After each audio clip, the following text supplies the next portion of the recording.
Here at the Film Look, we class ourselves as traditional filmmakers where we have a crew, we've got actors, we've got a set and we've got a script. So we've always been a little bit unsure whether or not we would need an Action 360 camera to make narrative short films. Most of the footage that you see online is all travel videos, vlogs and tech demos. They all look great, but that's just not what we do. So when Insta360 asked if we wanted to review their ONE X, we thought this would be the perfect time to answer the question. Does a 360 action camera allow you to achieve the film look? Let's find out.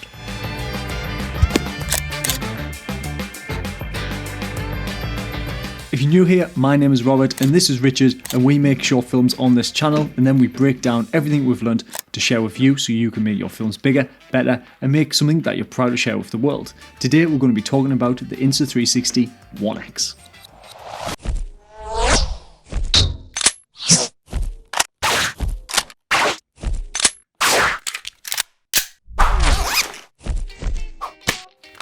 First things first, can you use this for a car scene?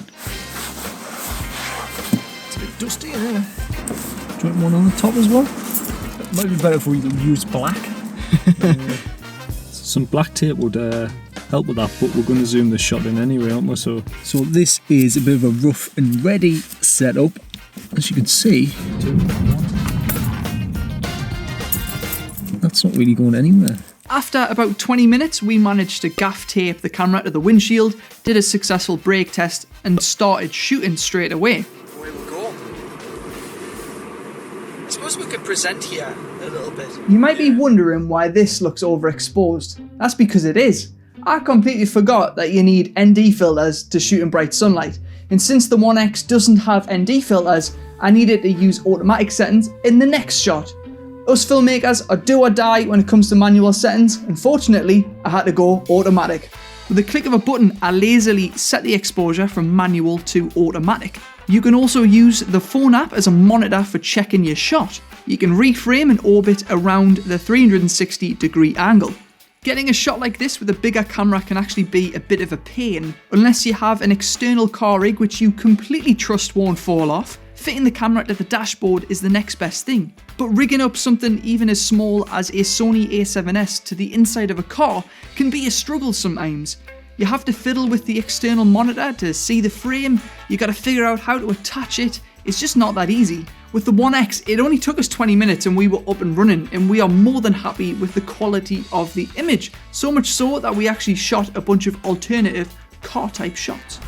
So we just mounted this onto the back headrest with a couple of crab clamps and a magic arm.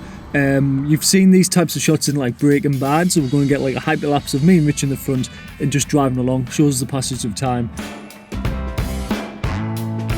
There's a really cool shot in Once Upon a Time in Hollywood where Leonardo DiCaprio is driving. I think it's when he's in Italy, and the shot is like from up here. So we're going to try and get that exact same shot, but with the Insta360 camera.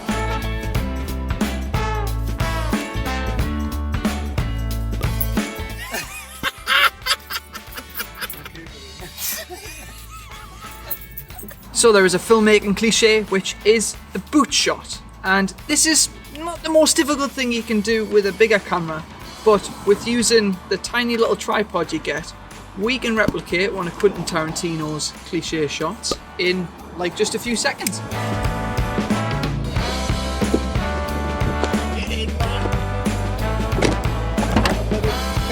the light fell down.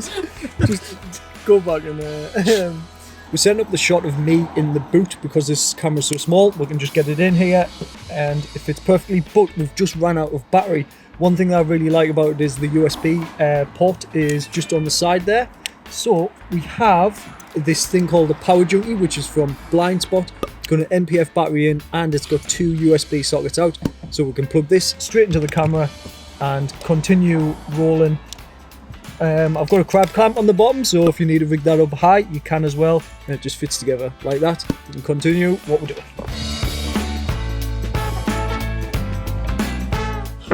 Hello? Yeah, I'm in a boot. Someone's... Hello? To be fair, some of these shots we would actually be able to achieve with a stripped down Sony a7S, but as we mentioned earlier, the quality might go up, but the ease of use and time saved does go down. So you just have to decide what's more important for you at the time. I've done it again. So one more thing about the battery life. You get 60 minutes of recording non-stop. We shot for about 3 hours on and off before we had to swap batteries. Speaking of swapping batteries, they've designed the door to be on the side, so you don't have to bother taking plates off, and the batteries have a little pulley, so it's really easy to swap your battery straight over and continue shooting. Next, I'm going to be setting up a CCTV camera shot, and obviously you can get this with any type of camera really, but what makes it easy to do with the Insta360 is you need minimal rigging. What I've got is a scissor clamp, which is designed for these types of drop ceilings, and as you just seen, I've just screwed the camera straight to that. What we're going to be trying to capture is a full 360 degree view, so then we can go into post and then track where the person moves in the scene. This one was super easy to pull off. Because of that super wide angle, you get the surveillance / fisheye effect out of the camera. You can slap a few effects on as well, add a timestamp and a title, and away you go. And because you can add keyframes to the 360 degree angle, you can actually animate the camera as well. Next, we shot in some tight spaces. We tested the ONE X in places you wouldn't usually be able to fit a camera, like a desk drawer, a packed fridge, and even in a briefcase. Getting shots like this with a normal camera are achievable, but are difficult. You might have to create a false floor in the drawer or cut a hole in the briefcase. Equipment that lets you capture something a little bit different is great, and I really like kit that opens up new possibilities and ways of shooting, and it will make your film stand out from the rest. So whenever we get a new piece of kit, such as the ONE X, we like to create a nickname for it. That way we've got a shorthand on set and we don't have to say Insta360 ONE X. Let me show you some examples. Stevie. Danny's. Thor.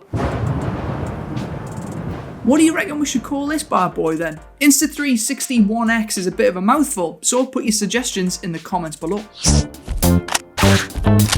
We've utilised the size and weight of this camera for the shots that were filmed so far, but this is a 360 camera, so let's film some stuff in 360. For years and years and years, me and Rob have both wanted to get a tripod crane. This is so we can do like really high jib shots. And once you start thinking about height, you can rethink the way you can think of shots. Well, we've got this on a selfie stick and it's the extended one. So we're going to try and do a little bit of a crane shot while also using it to get in the car and see what it's like. So this thing is actually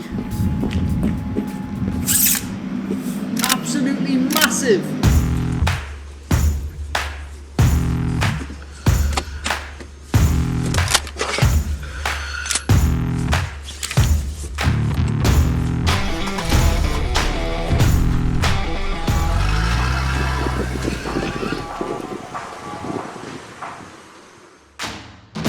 I think this shot looks pretty damn cool. In a single take, you get a moment with the character, an action revealing a weapon, and it cranes up to an exit shot of the environment. Yes, the image quality has a few quirks. It's not tack sharp and it's got no sexy depth of field. But imagine trying to get a shot like this with a standard camera. It would take loads of money, crew, and time. We did this in 5 minutes with a boom pole and a few keyframes in the Insta360 program.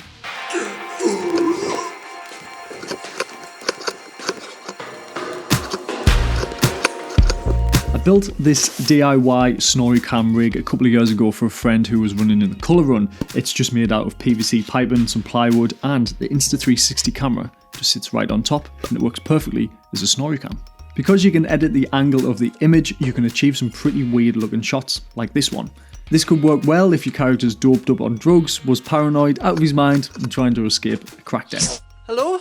We're going to try and use the ONE X for giving you guys a run through of our lighting setups.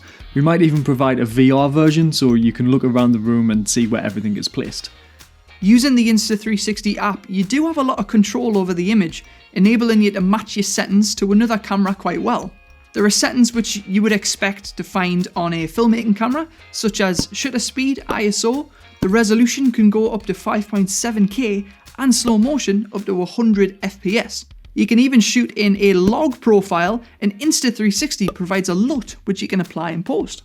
The quality of action cameras has come a long way in the last 5 years, and we're really considering using the ONE X in our next short film alongside our Sony A7S. We actually used the DIY Snorri cam rig on our short film Road, and the action camera I had at the time was low quality and didn't really match up with the other camera. As you start shooting on more high-end cameras, the difference in the quality between those and the ONE X will be more noticeable. If you're already shooting on a Red or a Blackmagic, you might feel the quality of this won't quite seamlessly cut between those cameras. But to be honest, if you can afford to shoot on high-end cameras, you probably have the skills, equipment and budget to set up a mega rig anyway. But for us zero budget indie filmmakers, something like the ONE X gives us the ability to think outside the box for less than £400, which is just the price of your average lens. Let us know in the comments below what you want to call this. We've kind of come up with HAL or Cyclops. The one with the most thumbs up, well, that's what we'll call it.